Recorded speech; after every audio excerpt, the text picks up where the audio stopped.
Kabanata 5081. Pakiramdam ni Kingsley Quinlan ay wala ng pag-asa. Ang mga salita lang ni Harvey York ay sapat na para paniwalaan ni Jesse Xavier.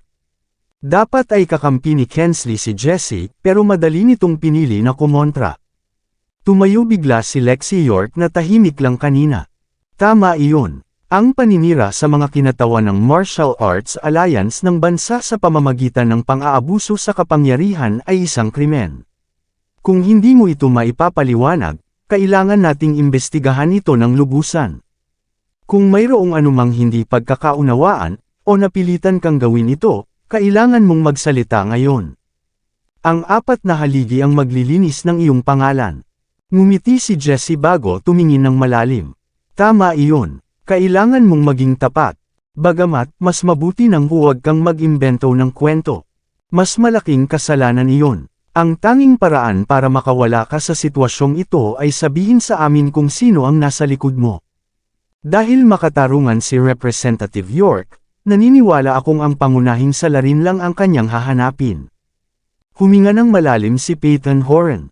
Bilang kinatawan ng Dragon Cell, ginagarantiya kong tutulungan kita kung ikaw ay napilitang gawin ang lahat ng ito. Ngumiti si Samuel Bauer. Hindi rin namin gusto ang mga maliliit na fries. Matapos marinig ang mga sinabi ng lahat, maliwanag kung ano ang gusto nila. Mapapatunayan na inosente si Kingsley kung ibubunyag niya ang nasa likod nito. Nagbago-bago ang ekspresyon niya, tila may lab ang nagaganap sa kanyang kalooban. Pagkatapos ng ilang sandali, dahan-dahan niyang tinanggal ang armband at inilagay ito sa mesa. Wala akong masasabi, sigaw ni Kingsley matapos huminga ng malalim. Ako ang may kasalanan sa lahat ng ito. Magbibitiw na ako sa aking posisyon at aaminin ang aking mga kasalanan. Wala nang masasabi, siya ang may kasalanan. Tumingin ng malalim si Harvey matapos marinig ang mga salitang iyon. Napasimangot sina Peyton at ang iba pa. Hindi nila mapigil ang titigan si Kingsley ng matalas.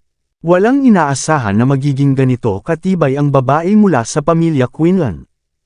Kahit hindi siya mamatay sa pag-amin sa napakalaking kasalanan, malamang ay gugugulin niya ang natitirang buhay sa likod ng mga rehas. At ano ang dahilan mo? Nang matahimik ang lahat, ngumiti si Samuel bago paalalahanan ang lahat. Nilabanan mo si Harvey at ang Martial Arts Alliance, ganap na binaliwala ang lahat. Kailangang may magandang dahilan ka rito, hindi ba? Malamig na tumingin si Kingsley kay Harvey. Walang espesyal, talaga. Ang bastos na ito ay tumingin sa akin ng masama noong una kaming magkita sa laban. Mula noon, kinamumuhian ko na siya tuwing nakikita ko. Iniisip ko lang na ikulong siya. Kaya, nang makontrol ko ang Golden Cell, nagpa siya akong ipahamak siya nang malaman kong nasangkot siya sa 2 kaso ng pagpatay. Kaya inutusan ko si Carver Ruiz na arestuhin siya. Pagkatapos, inayos ko ang paglilitis kay Harvey dito. Layunin ko siyang patayin. Dahil nabisto na ako, tatanggapin ko ang mga parusa para sa paninira sa Dragon Cell at sa pamilya Quinlan. Kahit pamamatay ako, napapailing si Harvey nang makita ang matibay na pagtanggap ni Kingsley sa pagkatalo matapos ipahiya ang sarili. Gayunpaman, hindi niya mapigil ang humanga sa kontrol ni Blaine John. Sa puntong ito, bakit nga ba patuloy pang ipinagtatanggol ni Kingsley ang sarili? Makaraan ang kalahating oras, umalis si Harvey York sa Golden Cell sakay ng isang umaalog na off-road na sasakyan. Wala nang kailangan pang asikasuhin si Harvey sa sumunod na mga pangyayari. Dahil naroon na si Peyton Horan, tiyak na magbibigay ito ng paliwanag kay Harvey tungkol dito. Mabubulok na sa kulungan si Kingsley Quinlan habang buhay. Pagdating naman kay Faceless at sa anak nito, malamang ay magdurusa sila sa kamay ng Golden Cell. Dahil sa kapangyarihan at misteryo ng Evermore, matagal nang sinusubukan ng Country H na makahanap ng mga bakas tungkol sa kanilang ngunit bigo. Ngayon na nahuli na si Faceless at ang kanyang anak, nakagawa na ng kaunting progreso ang bansa. Pagbalik sa Hall of Fortune, naghanda na si Castile Foster ng nag-aapoy na pugon para daanan nina Harvey at iba pa.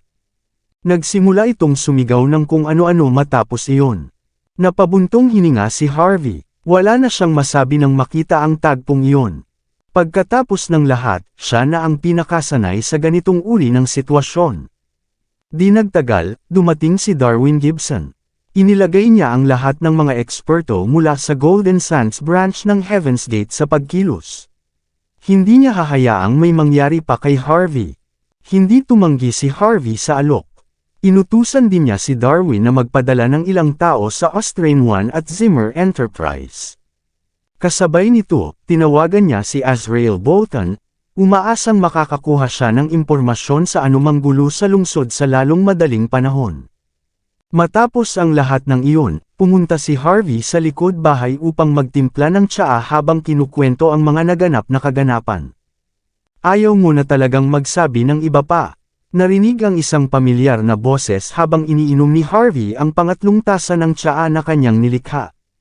Nilingon ni Harvey ang kanyang likod at nakita si Mandy Zimmer na nakasuot ng itim na silk dress, hawak ang kahon ng cake na maganda ang pagkakabalot sa hangin. Isang napakainit na tagpo iyon. Ngumiti si Harvey bago pinaupo si Mandy sa tabi niya. Hindi sa ayaw kong sabihin sa'yo. Ikaw na rin ang humarap sa sitwasyon ng ikasyam na sangay, sabi niya habang nagbubuhos ng tsaa para kay Mandy. Hindi kita matulungan sa sitwasyon mo. Ang hindi ka isali sa gulo ko ang pinakamaliit na maibibigay ko. Nagtampo ng bahagya si Mandy. Ayos lang ang ikasyam na sangay. Inimbestigahan ng mga direktang inapo ng pamilya Jean ang sitwasyon at nadiskubre na si Kanai ang pumatay sa lahat. Mayroon ding umamin sa pagkamatay ni Ang, ibig sabihin, walang kinalaman ang pamilya Zimmer. Maliban sa pagtatalaga sa akin bilang pinuno ng ikasyam na sangay at CEO ng Zimmer Enterprise, wala nang iba pang hiningi ang pamilya Jean sa lahat ng kaguluhang ito. Nag-isip si Harvey sa sitwasyon. Sinubukan ng pamilya Jean na agawin ang iyong kapangyarihan. Bakit kanila basta pinakawalan? Napalunok si Mandy at napabuntong hininga. Hindi rin naman ganap na ganoon. Bukod sa mga ari-arian ko sa Golden Sands, inilipat ako ng pamilya sa Walls Inc., sinasabing may magaling akong kakayahan at malawak na koneksyon. Ayos lang ako kung maayos kong pamamahalaan ang sitwasyon doon. Pero kung hindi, parurusahan nila ako para sa sitwasyon doon at dito. Malungkot ang mukha ni Mandy. Lumipat na siya mula sa isang lugar patungo sa iba sa loob ng isang taon. Buckwood, Mordo, Golden Sands, at ngayon Walsing. Wala na ba siyang tunay na lugar na matatawag na tahanan? Gustong-gusto ni Mandy Zimmer na tumira sa Austrian One. Itinuturing na niya itong sariling tahanan. Pero nangyari ang ganitong bagay. Binigyan ni Harvey York si Mandy ng piraso ng cake matapos buksan ang kahon. Jean's family treats you like superheroes, gets ko na. Kahit saan may problema, ikaw ang ipapadala nila para lutasin. Siguradong malaki ang respeto nila sa'yo. Napatawa si Mandy. Tinatawag mo bang respeto yun? Pinapadala nila ako sa kapahamakan. Ang Walsing ay isang sinaunang lungsod na may libu-libong taong kasaysayan. Mas malalim pa ang tubig doon kaysa sa Atlantic Ocean mismo. Ang siyam na matatanda, ang nangungunang 10 pamilya, 5 nakatagong pamilya, at iba't ibang puwersa mula sa mga sagradong lugar ng pagsasanay ng martial arts. Hindi pa kasama ang mga panlabas na puwersa na gumagawa ng problema doon. Napaka-delikado ng lugar na iyon. Pwedeng mamatay ang tao doon kung hindi mag-iingat. Ngumiti si Harvey. Kung ayaw mong pumunta, pwede kong bitawan ang lahat ngayon para mamuhay tayo ng tahimik. Tinignan ni Mandy si Harvey. Kaya mo ba? Kaya mo talagang bitawan lahat? Paano na sina Yvonne, Kyrie, Kate, Queenie, at ang mga babaeng di ko pa alam ang pangalan? Napakurap si Harvey nang marinig ang mga pangalan.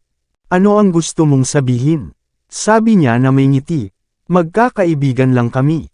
Nag-uusap lang kami at nagpapalitan ng mensahe. Wala nang iba talaga. Nagseselos ka ba? Napairap si Mandy. Akala mo wala akong alam. Ngumiti lang si Harvey. Hindi na siya sumagot. Bilang pinuno ng ikasyam na sangay, may access si Mandy sa maraming resources. Mali ang magiging galaw ni Harvey kung titingnan pa rin niya si Mandy bilang isang inosenteng babae. Muling napairap si Mandy matapos makita ang pananahimik ni Harvey.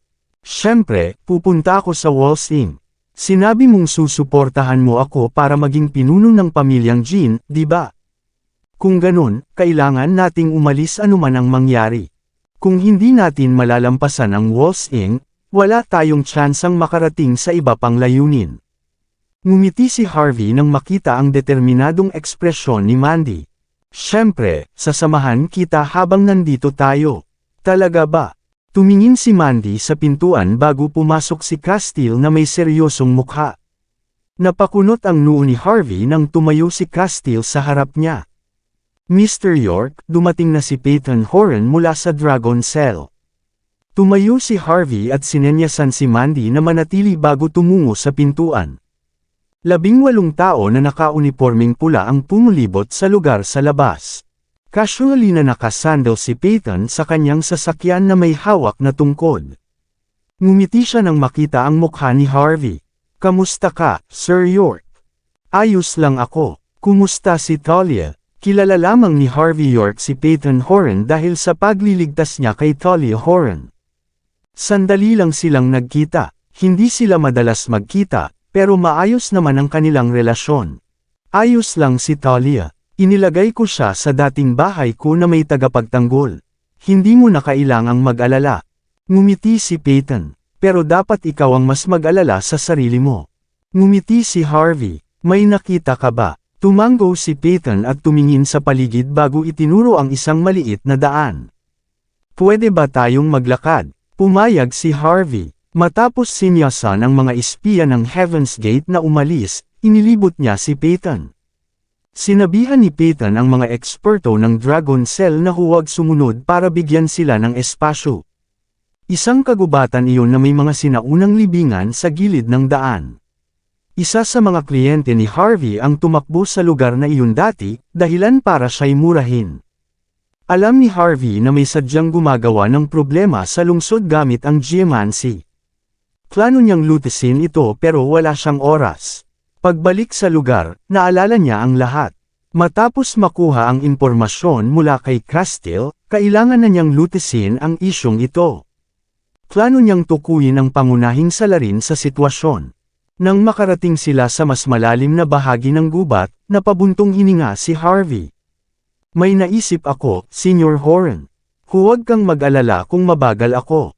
Hindi kailangan iyon sa akin, sagot ni Peyton, na umiiling. Narito ako para sabihin sa iyo ang ilang bagay. Sinabihan siya ni Harvey na magpatuloy. Nakausap ko ang tagapamahala ng Golden Cell matapos siyang lumabas sa pagninilay. May utang siyang loob sa pamilyang Quinlan. Kaya't si Kensley ang naging pansamantalang tagapamahala. Magbibitiw siya dahil sa sitwasyong ito. Ako na ang pansamantalang mamumuno sa Golden Cell, kaya hindi mo na kailangang mag-alala tungkol sa gagawin namin sa iyo. Isa pang bagay, narito ako para humingi ng tawad sa ngalan ng Dragon Cell. Nagsisimula ng mabulok ang ilan sa aming mga tao mula sa loob. Huminga ng malalim si Peyton. Ngumiti si Harvey. Laging may ilang bulok na itlog sa isang kilalang organisasyon. Hindi ko kaiinisan ang Dragon Cell dahil lang sa isang babaeng kakaupo lang sa posisyon niya. Huwag kang mag-alala. Tungkol kay Samuel Bauer, hayaan mo na siya. Pumunta lang siya rito para ipaalam sa 3 haligi na ako ang batang Panginoon ng Longmen. Pagkatapos niyang sabihin iyon, umalis na siya. Ginawa niyang parang pinapahalagahan ko talaga ang posisyon na iyon. Nawalan ng salita si Peyton nang makita ang pagiging kalmado ni Harvey. Maraming tao sa mas batang henerasyon ang hindi magkakaroon ng pagkakataong maging batang Panginoon ng Longmen. Pero parang balewala lang kay Harvey ang posisyon. Wala siyang pakialam. Mabilis na binago ni Peyton ang usapan. May nakuha kami kay Faceless. Makukumpirma naming karamihan sa mga espiya ng Evermore ay nagtatago sa Walsing. Bagamat wala pa kaming ideya kung ano ang plano nilang gawin doon.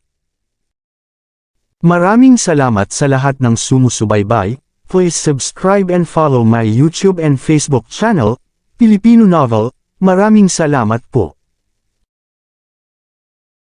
Kabanata 5085.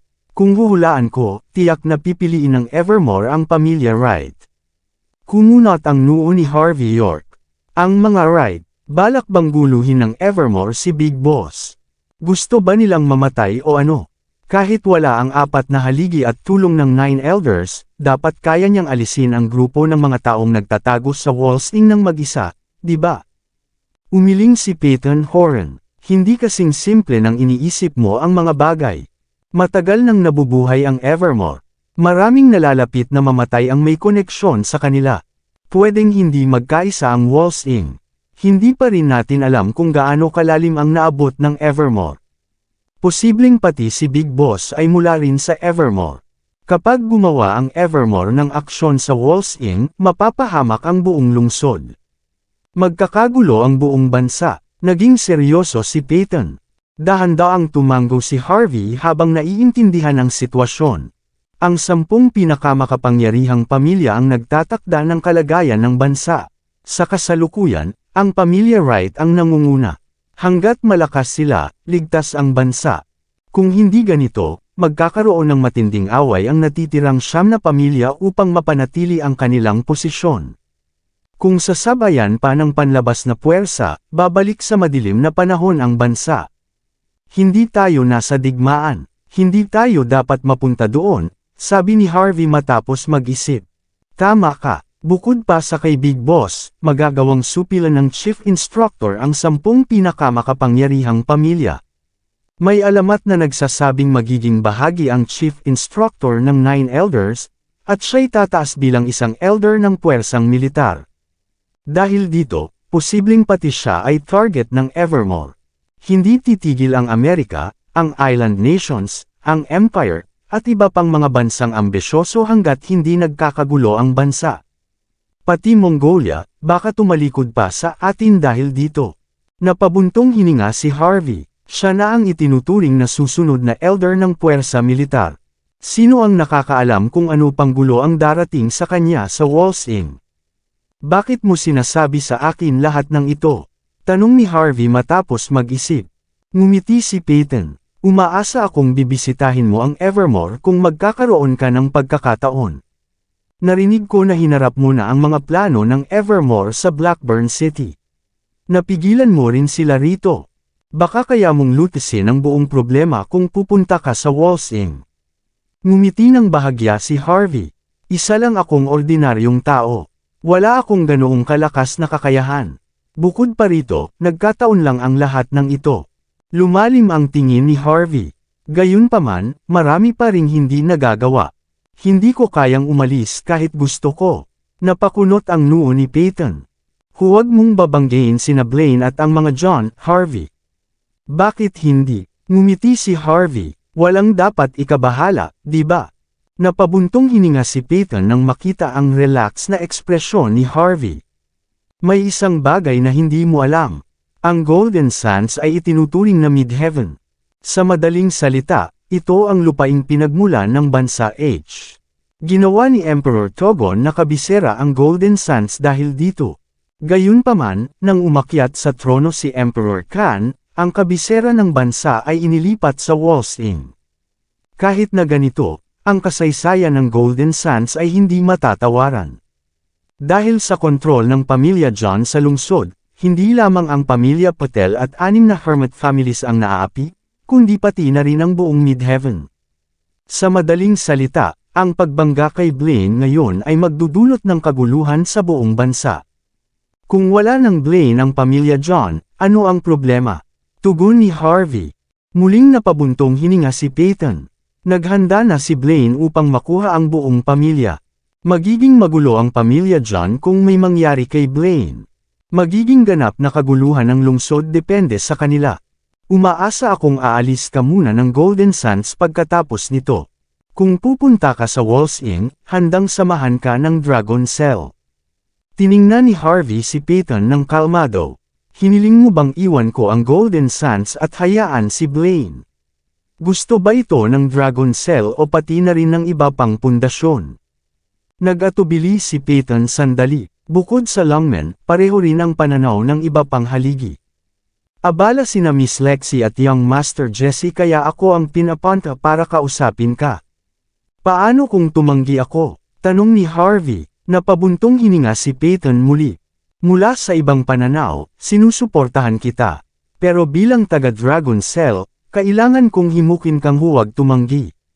Makakalaban mo ang Dragon Palace, Dragon Guards, at Dragon Cell. Binabantaan mo ba ako? Tanong ni Harvey. Umiling si Peyton. Hindi, syempre. Ang 4 na haligi ay itinuturing na ganito dahil sa pagpapanatili ng kaayusan sa bansang ito. Kahit gaano pa kadilim at kahindi patas ang mga bagay minsan, wala kaming magawa kundi tanggapin ito. Ang mundong ito ay hindi purong itim at puti. Maraming tao sa 4 na haligi ang nagsikap upang maging patas sa abot ng makakaya. Kaya't umaasa akong maintindihan mo. Walang paraan, sagot ni Harvey, pagkatapos ay umalis siya. Kung babagsak ang pamilya John nang wala si Blaine, hayaan na lang ito. Kung mangyari iyon, ibibigay ko sa pamilya Patel at 6 na hermit families ang kontrol sa pamilya John. Kung walang Blaine, magdadala ako ng 10,000 pang Blaine upang palitan siya. Kung walang pamilya John, magbibigay ako ng 100,000 pang pamilya John. Ako ang magpapasya kung lulubog sa kaguluhan ang Golden Sands o hindi. Naiintindihan mo ba? Kumaway si Harvey bago iniwan ang kagubatan. Napabuntong hininga si Peyton muli, pinapanood ang paglayo ni Harvey. Matagal bago siya muling nagsalita. Ang hustisya para sa bansa at personal na alitan. Bakit hindi mo ito maintindihan? Kung hindi ko malalampasan ang mga personal na alitan, paano ko dadalhin ang hustisya sa sariling bansa? Ang paggamit ng pandaigdigang kapayapaan ay nagsisimula sa sarili, Senior Horan. Nagdilim ang mga mata ni Peyton matapos marinig ang mga sinabi ni Harvey. Makalipas ang mahabang sandali, napabuntong hininga siya at umalis patungo sa kabilang panig. Habang papalayo si Peyton, huminto sa paglalakad si Harvey. Biglang bumagsak ang mga piraso ng papel mula sa langit. Kumunat ang noo ni Harvey. Tumingin siya sa gilid at sumipa sa harapan.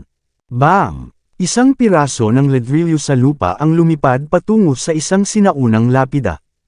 Sumabog ang lapida, at isang pulang kabaong ang lumitaw sa harapan ni Harvey. Umatras siya upang makaiwas. Bam! Ang kabaong ay tumama sa dating kinatatayuan niya. Lumabas ang masangsang na amoy, at napuno ng alikabok at lupa ang buong lugar. Sa parehong pagkakataon, mga taong nakasuot ng picked hats at onmyoji robes ang lumabas mula sa iba't ibang direksyon. Yin-yang technique, tanong ni Harvey habang tinitingnan sila. Magandang mga mata, tulad ng inaasahan mula sa isang tulad ni Representative York. Hindi na nakakagulat na ang pamilya Masato ay nagkaroon ng mga pagkalugi. Ang mga tao sa parehong edad ay hindi maihahambing sa isang taong may talento na katulad mo. Unti-unting lumapit ang mga figure, at naging malinaw ang kanilang mga anyo. Lahat sila ay nasa mahigit 70 taong gulang, mukhang sinauna, na parang malapit ng maimlay sa ilalim ng lupa. Gayunpaman, nagpakita sila ng kasiglahan sa kanilang pagdating. Naisip ni Harvey ang sitwasyon. Ang pamilya Masato ay may 8 elder, na lahat ay mga halimaw na nakaligtas sa ikalawang digmaang pandaigdig. Hindi kayo maaaring sila, di ba? Tumahimik ang pinakamatandang elder, pagkatapos ay tumingin ng malalim kay Harvey. Hindi na nakapagtataka na ikaw ang huling nasa hit list ng pamilya. Tunay kang magaling.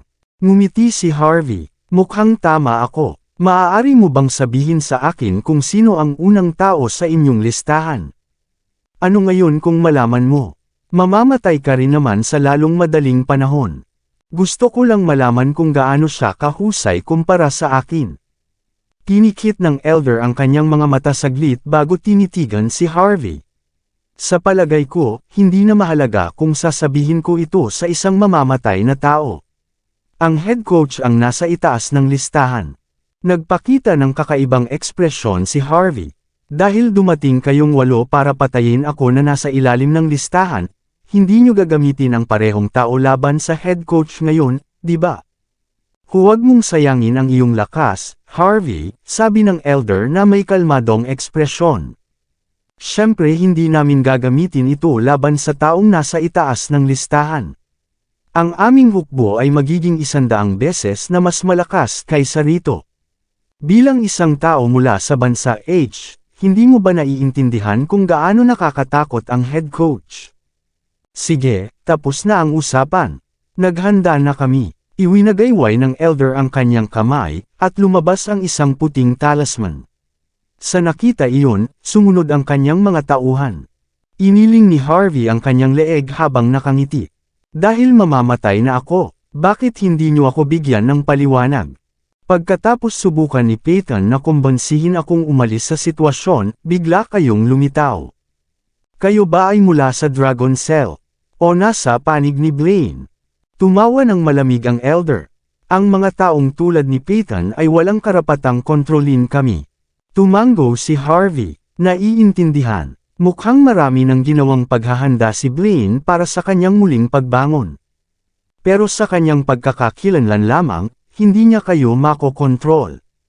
Kailangan niyang galingan pa, malamang na may pambihirang posisyon din siya roon. Hindi ko inaasahan na makikita ko ang isang buhay na saksi sa bagay na iyon. Hindi ako makakaalis sa Golden Sands hanggat hindi natapos si Blaine. Nagdilim ang mga mata ng elder. Wala ka ng pagkakataon, bata. Ikaw ang kinatawa ng Martial Arts Alliance ng bansang ito, kaya't marami kang kakayahan. Ngunit ikaw ay nakatakdang mamatay sa kamay ng yin-yang teknik ng pamilya Masato. Tumawa si Harvey ng may panunuya. Kahit dalhin mo ang lahat ng sumpa at kakayahan ng telekinesis mula sa Island Nation. Magpapasakop ako sa iyo kung magtagumpay kang saktan ako. Huwag kalimutan. Ako rin ang pinakamahusay na geomancy expert sa lungsod. Hindi mo ako matatalo dito. Kalmadong inilabas ni Harvey ang ilang mga dilaw na papel at cinnabar. Pagkatapos lagyan ng cinnabar ang kanyang daliri, nagsimulang magpinta sa papel. Tumawa ang elder nang makita ang relax na ekspresyon ni Harvey. Ang pinakamahusay na geomancy expert sa lungsod na ito. Ang iyong lakas ay tunay na kahanga-hanga sa mundo ng martial arts, Harvey. Pati ang mga master ng 6 colleges ay labis na nirerespeto ka. Kumpiyansa silang ang tanging makakalaban mo ay ang 3 pinakamagagaling mula sa mas batang henerasyon ng Island Nation. Sinasabing ang pamilya Masato ang pinakamagaling sa yin-yang teknik. Ito ay ibang-iba sa martial arts. Ang mga teknik na ito ay masama at kakaiba, sa madaling salita.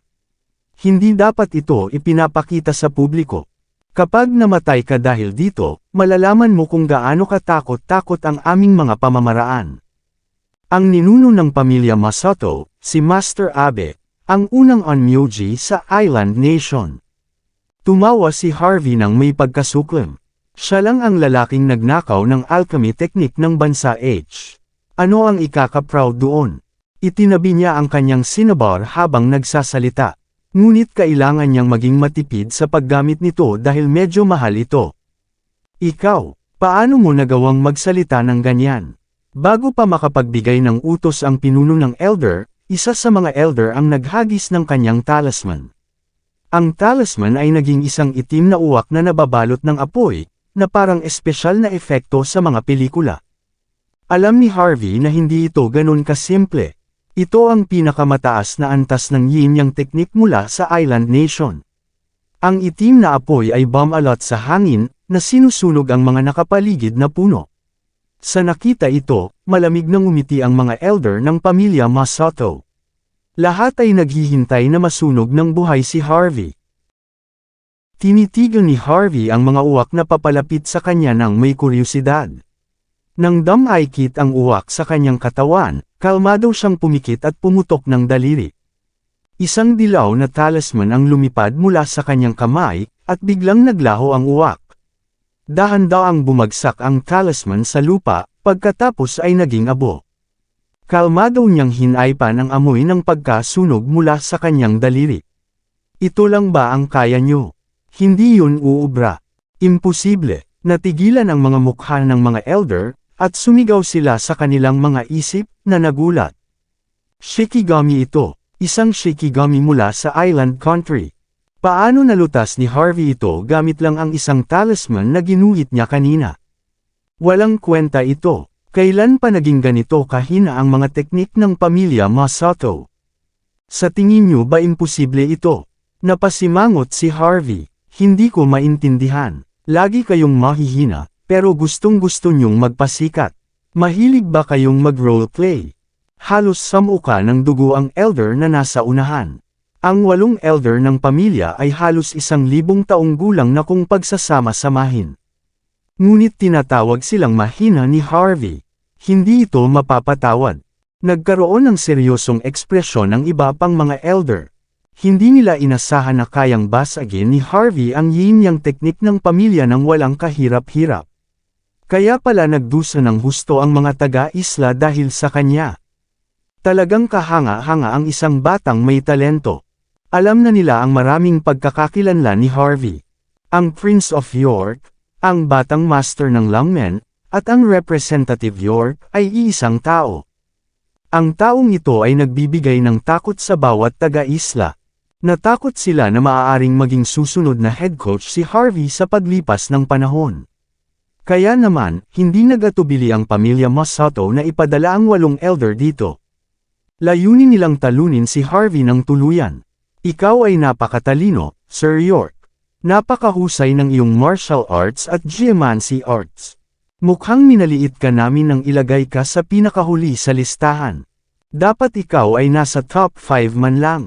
Tinitigan ng pinuno ng elder si Harvey ng malalim, na pinipigilan ang kanyang tunay na nararamdaman. Ang mga talento tulad mo ay kailangang patayin agad.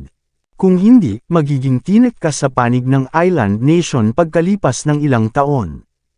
Ang Island Nation ang magiging hari sa Far East. Ang bansa H ang pinakamalaking hadlang sa aming progreso.